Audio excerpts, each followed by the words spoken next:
नमस्कार दोस्तों, मैं जीत गोस्वामी स्वागत करता हूं आपका इस YouTube चैनल पर। दोस्तों, इस वीडियो में हम जानेंगे राजस्थान के प्रसिद्ध व्यंजन दाल बाटी चूरमा के इतिहास के बारे में। दोस्तों, दाल बाटी चूरमा पुराने समय से ही राजस्थानी व्यंजनों का एक महत्वपूर्ण हिस्सा रहा है। ऐसा माना जाता है कि यह व्यंजन राजस्थान के मेवाड़ साम्राज्य के संस्थापक बप्पा रावल के शासनकाल के दौरान उत्पन्न हुआ था। उस समय बाटी को युद्धकालीन भोजन माना जाता था। इसका इतिहास करीब 1300 वर्ष पुराना है। 8वीं सदी में भारत देश के राजस्थान में बप्पा रावल ने मेवाड़ के सिसोदिया राजवंश की स्थापना की। उस समय राजपूत सरदार अपने साम्राज्यों का विस्तार कर रहे थे। इसके लिए युद्ध भी होते थे। उस दौरान ही बाटी बनने की शुरुआत हुई। वस्तुतः युद्ध के समय सहस्त्रों सैनिकों के लिए भोजन का प्रबंध करना चुनौतीपूर्ण कार्य होता था। कई बार सैनिक भूखे प्यासे ही रह जाते थे। ऐसे ही एक बार एक सैनिक ने सुबह रोटी के लिए आटा गूंथा, लेकिन रोटी बनने से पहले ही युद्ध की घड़ी आ गई और सैनिक आटे की लोइयां तप्त मरुस्थल में छोड़कर रणभूमि में चले गए। शाम को जब वे लौटे तो लोइयां तप्त रेत में दब चुकी थी।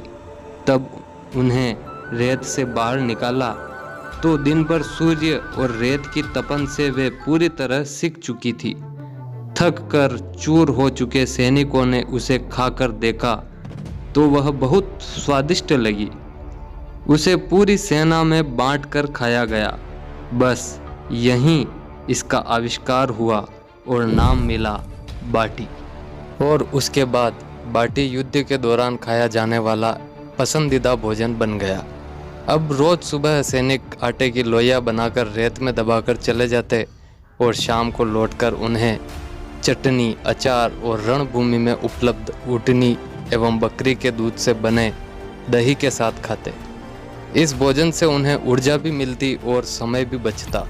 इसके बाद धीरे धीरे यह पकवान पूरे राज्य में प्रसिद्ध हो गया और यह कंडों पर भी बनने लगा और बाटी को गर्म पानी में उबाल कर भी बनाया जाने लगा। साथ ही इसी कड़ी में एक और नाम जुड़ गया, बाफला बाटी का।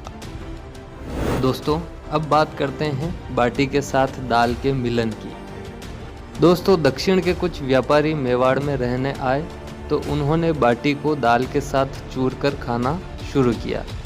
यह जायका प्रसिद्ध हो गया और आज भी दाल बाटी का गठजोड़ बना हुआ है। उस दौरान पंचमेर दाल खाई जाती थी। पंचमेर का मतलब यह 5 तरह की दाल चना, मूंग, तुअर, उड़द और मसूर से मिलकर बनाई जाती थी। इसमें सरसों के तेल या घी में तेज मसालों का तड़का होता था। अब बात करते हैं चूरमा।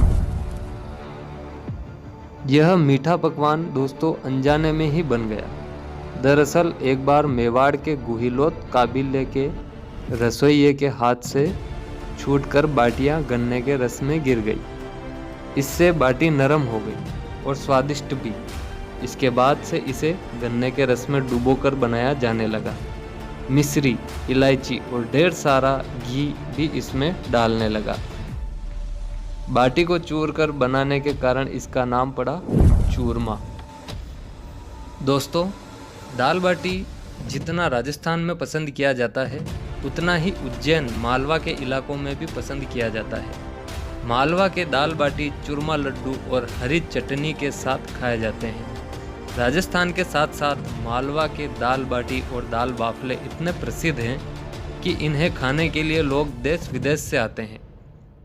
दाल बाफला खाने के बाद व्यक्ति आनंदमयी हो जाता है और पानी पीकर नींद के आगोश में चला जाता है। तो दोस्तों, यह थी कहानी दाल बाटी और चूरमा की। आशा करता हूँ आपको यह वीडियो पसंद आया होगा। पसंद आया हो तो वीडियो को लाइक करके नीचे दिए गए लाल रंग के सब्सक्राइब बटन को दबाकर हमें सपोर्ट कीजिए। मिलते हैं फिर से किसी नए वीडियो में दोस्तों। धन्यवाद। राम राम सा।